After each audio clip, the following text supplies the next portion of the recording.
àtisẹ́tẹ́ àti ń parọ́ tipẹ́ àtisẹ́tẹ́ ìtò ìmú òdodo òsì mọ́ àtisẹ́tẹ́ kágbàdé fálárì àtisẹ́tẹ́ kágbàdé fálárì àtisẹ́tẹ́ adájọ́ ń parọ́ torí owó àtisẹ́tẹ́ òṣèlú ń parọ́ nítorí ipò àtisẹ́tẹ́ èdò ń gbówó ń fẹ́ àtisẹ́tẹ́ ìjà ń jà aráàlú àtisẹ́tẹ́.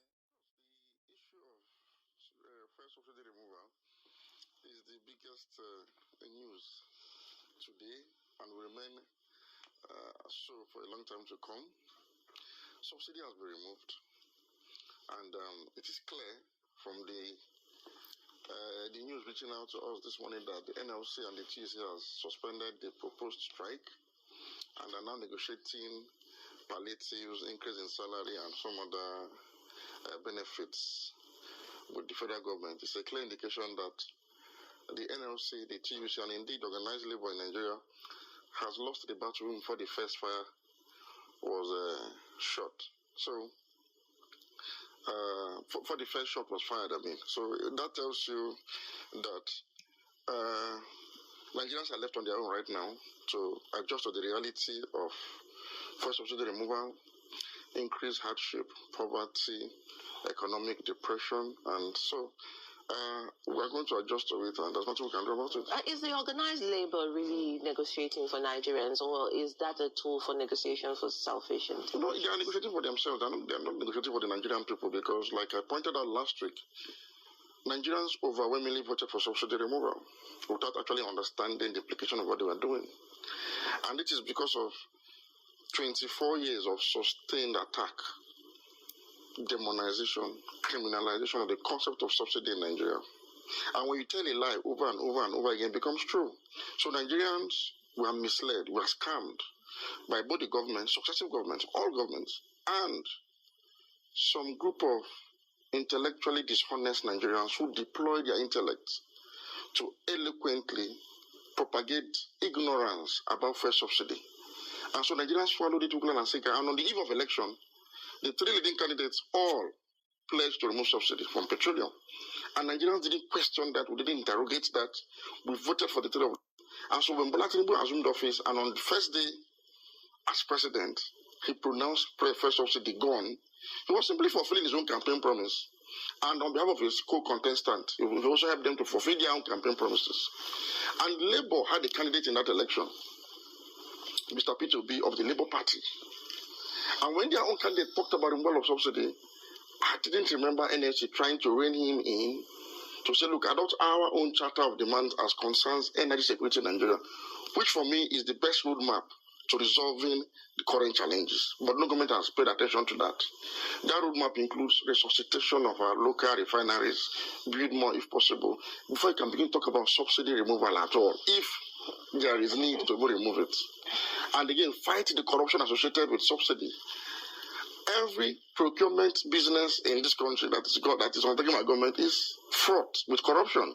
So if you insist, for example, that because of subsidy, corruption, you want to now remove subsidy, which is like throwing the baby away with the bathwater, you can actually prescribe the Nigerian state for being one of the most corrupt countries in the world. But unfortunately, people swallow these whole jargons hook, line, and sinker.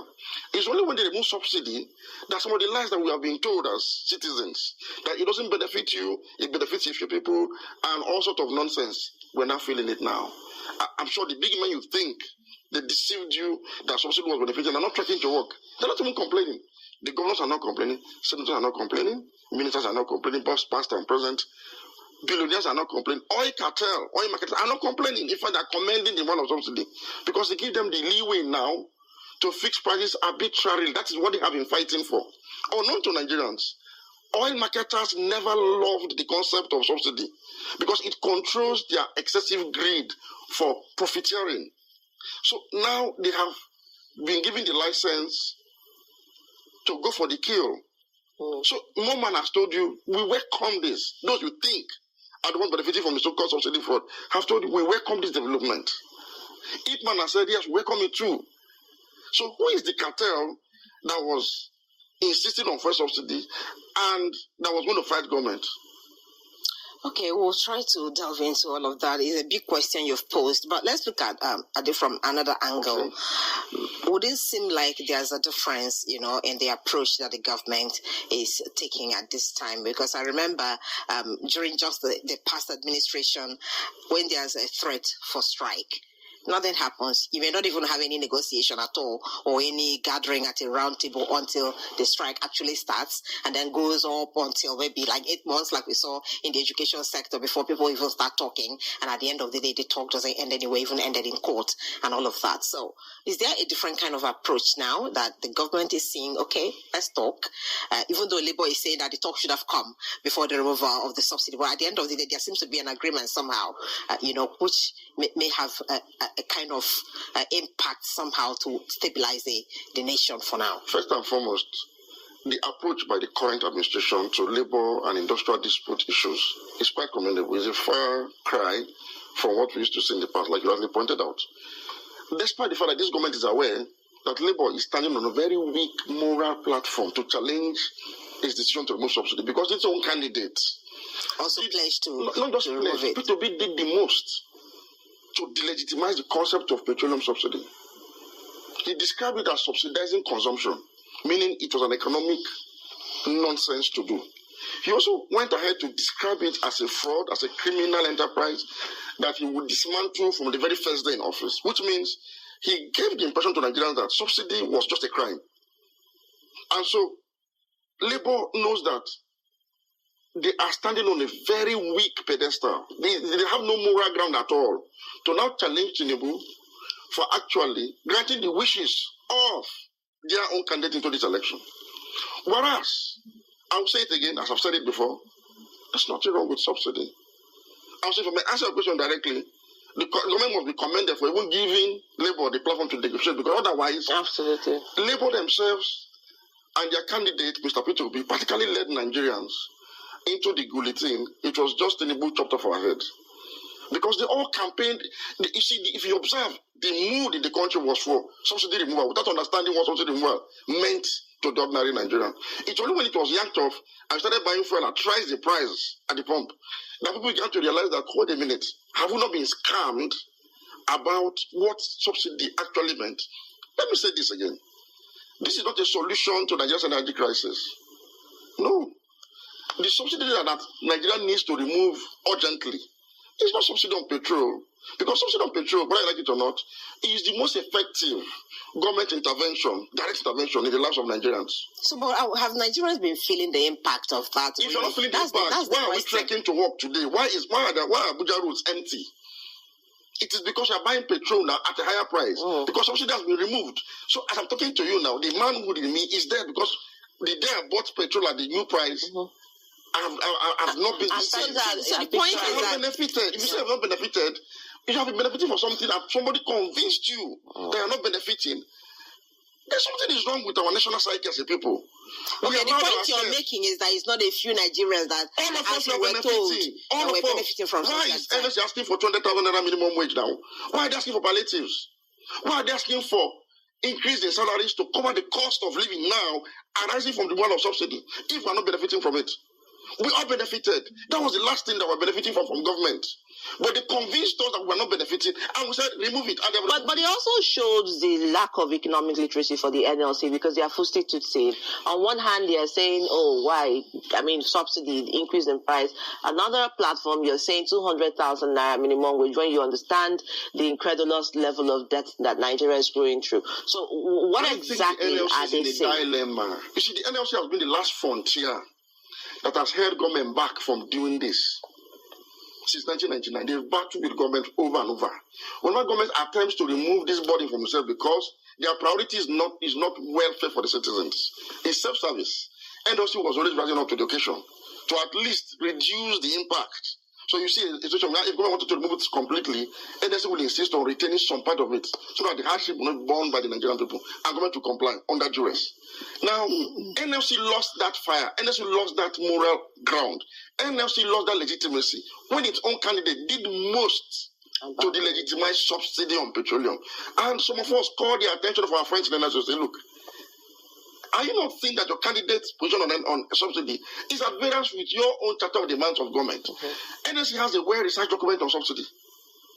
And in that document, it is revealed that every developing or developed country in the world subsidizes fossil fuel for citizens. Let me emphasize this. The United States of America subsidizes petrol for American citizens, in addition to subsidizing food and education and many other subsidies. In fact, America's national budget has the largest chunk dedicated to social security and welfare. 19%. It is higher than their budget for education. It's higher than their budget for healthcare. It is higher than their budget for defense. The Russian Federation spent $30 billion in 2022 to subsidize petrol and other fossil fuel derivatives for their citizens in the last fiscal year.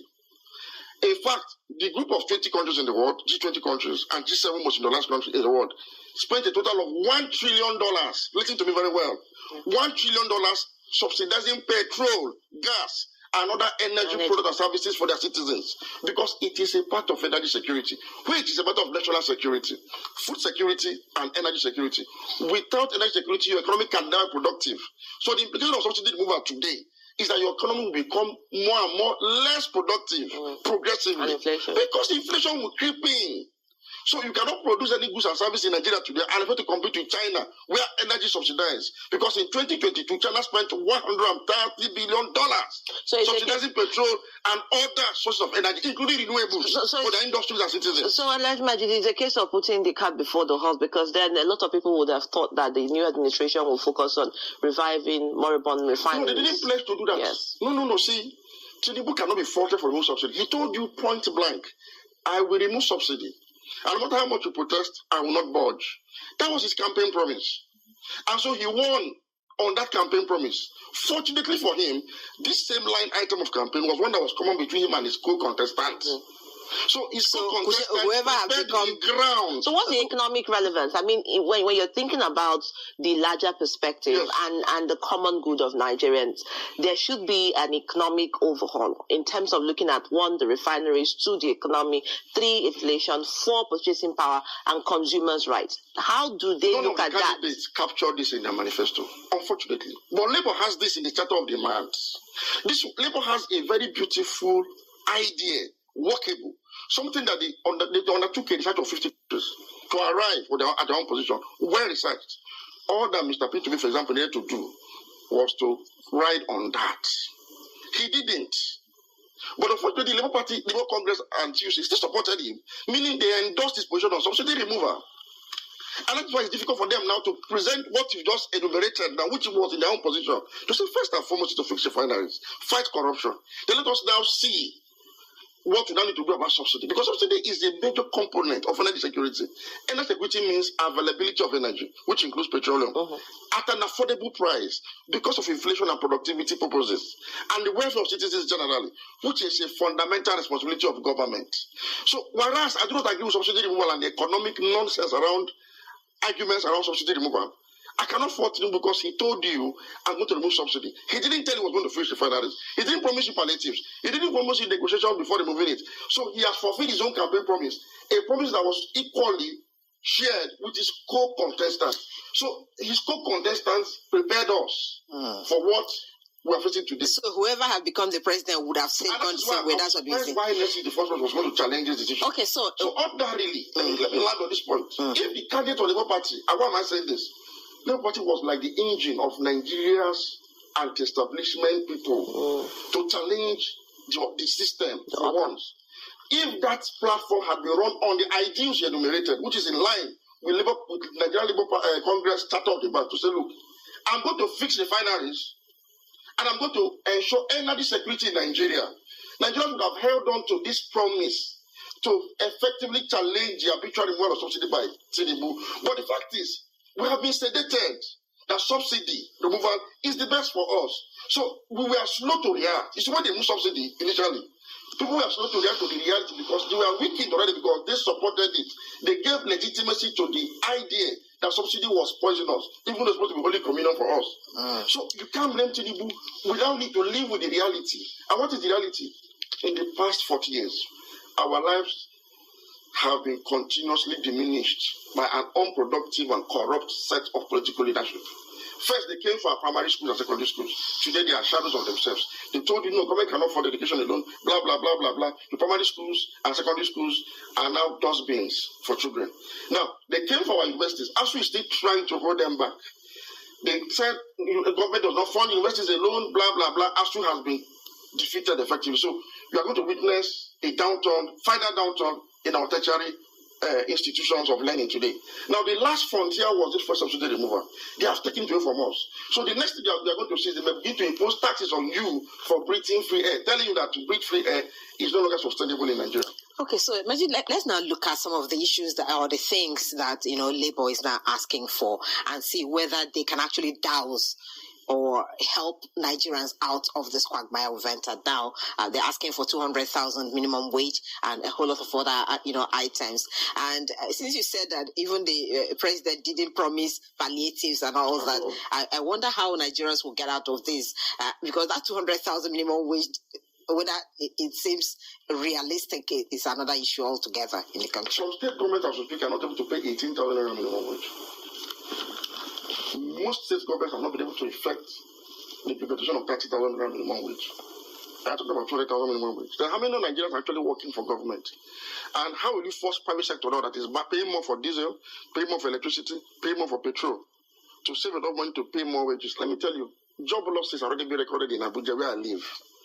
As some of my family members are affected, people are already laying off workers because it's no longer sustainable.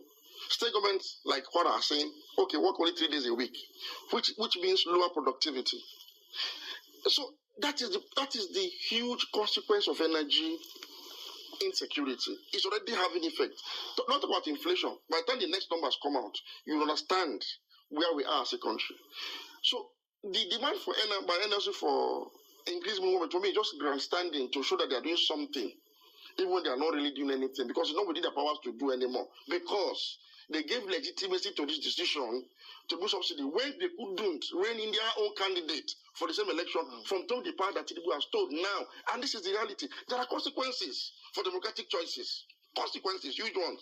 So Nigerians voted overwhelmingly for subsidy removal. So we have only ourselves to blame. So let us adjust to it and accept it. There is nothing good that can come out of subsidy removal on petroleum. Nothing, absolutely nothing good. And the government cannot implement 20,000 minimum wage, realistically speaking, because in the last few years, government have become too unproductive to have the money to implement any further increase in minimum wage. So let us not even go into that utopia for now. All right. So we need to adjust to it and accept it in good faith. Because it's a new normal right Yes, now. People have to normalize it. Well, thank you so much, Alaji. Of course, it's been quite insightful listening to you and almost like expository and frightening for some who will come to the reality of that. And how important energy security is, you can see it dominated. Àti pàrọ̀ tipẹ́ àti ṣètẹ́ ìtò ìmú òdodo sì mọ́ àti ṣètẹ́ kágbàdé fáláre àti ṣètẹ́ kágbàdé fáláre àti ṣètẹ́ adájọ́ ń parọ́ torí owó àti ṣètẹ́ ìlú ń parọ́ nítorí ipò àti ṣètẹ́ èdò ń gbówó ń tẹ́ àti ṣètẹ́ ìdí ń jà aráàlú àti ṣètẹ́.